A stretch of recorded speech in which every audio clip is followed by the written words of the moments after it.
There's this shoujo manga that I've read many times now, Glass no Kamen, or Glass Mask, as everyone outside of Japan probably knows it. Despite having read it close to 4 times in my lifetime, I still don't know how it ends. The reason behind this is multifaceted. There are more chapters available, but no translation community is able to access them to actually submit them online to read. I selfishly do have some of the latest volumes, but I don't have a scanner, and I also have no desire to cut them up, so if you know any way of actually me getting these scanned without damaging them, let me know. I've brushed through some of the volumes, but I really don't want to spoil them for myself because I don't know anything of what's happening. The other reason we don't know how it ends is because it's not finished. Oh, you cry. That's nothing to complain about. In this day and age, getting a webtoon that's cancelled before it's finished is as common as herpes. Herpes is very common. In fact, there's a 70% chance that you have it. But my friends, my little goblins, my little herpes havers, this manga started in the 70s. It's been on hiatus since the early 2010s. What is the cause of hiatus for mangas? Well, it's simple. The industry works mangakas to death. Can you imagine having to publish a full 25 to 30 page chapter of comic every week?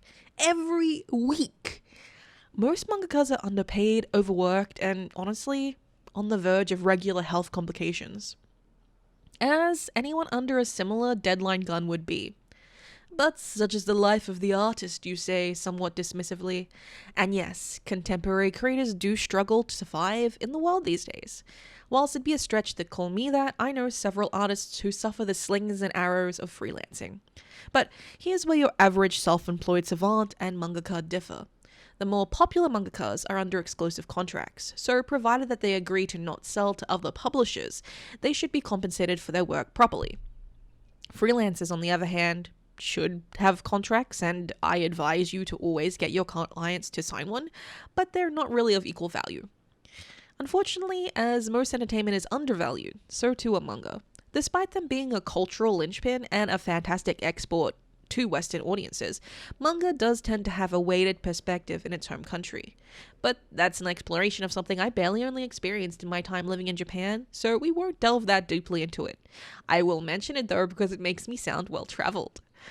Hiatus happens when a mangaka is literally too unwell to deliver content, which honestly means that the mangaka is already too far gone to get them back with just a little rest.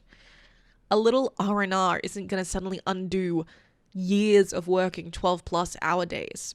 Oh, you think that's hyperbole. We can cast our eyes to the words directly from famous mangakas, like the creator of One Piece, Naruto, and even Dragon Ball. Oda only sleeps 3 hours a day. Kishimoto works 19 hours a day when inking.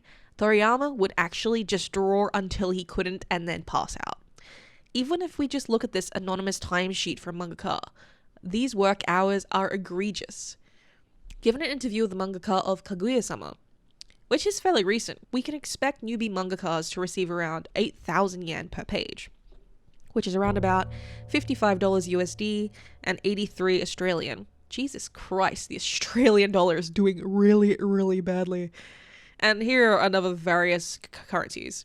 So with around 28 pages per week, a mangaka should be earning around $1,500 per week, which sounds like a lot until you consider that they can only earn that amount by working nearly 20 hours per day.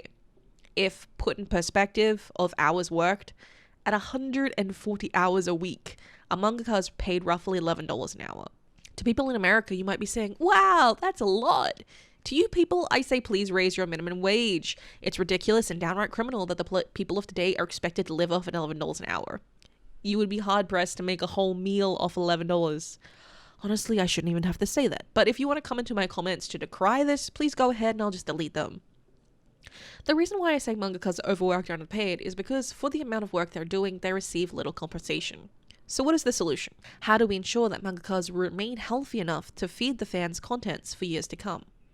Because underneath it all, while we love the stories they give us, if they can't deliver what they've promised, their memory becomes tarnished in our hearts.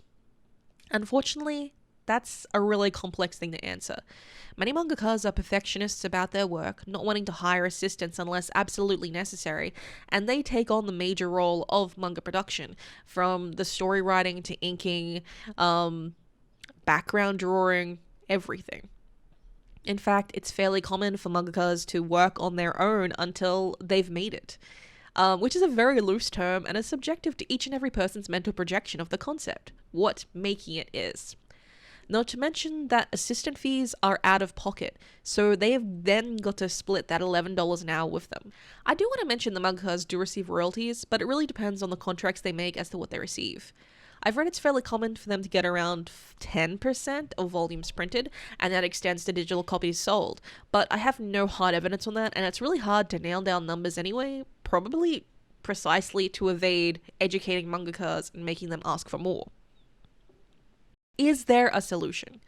The only real thing that would work would be to completely restructure audience consumption culture into desiring less content often, but ensuring that the creators are properly compensated for their time and not working themselves to death to meet deadlines.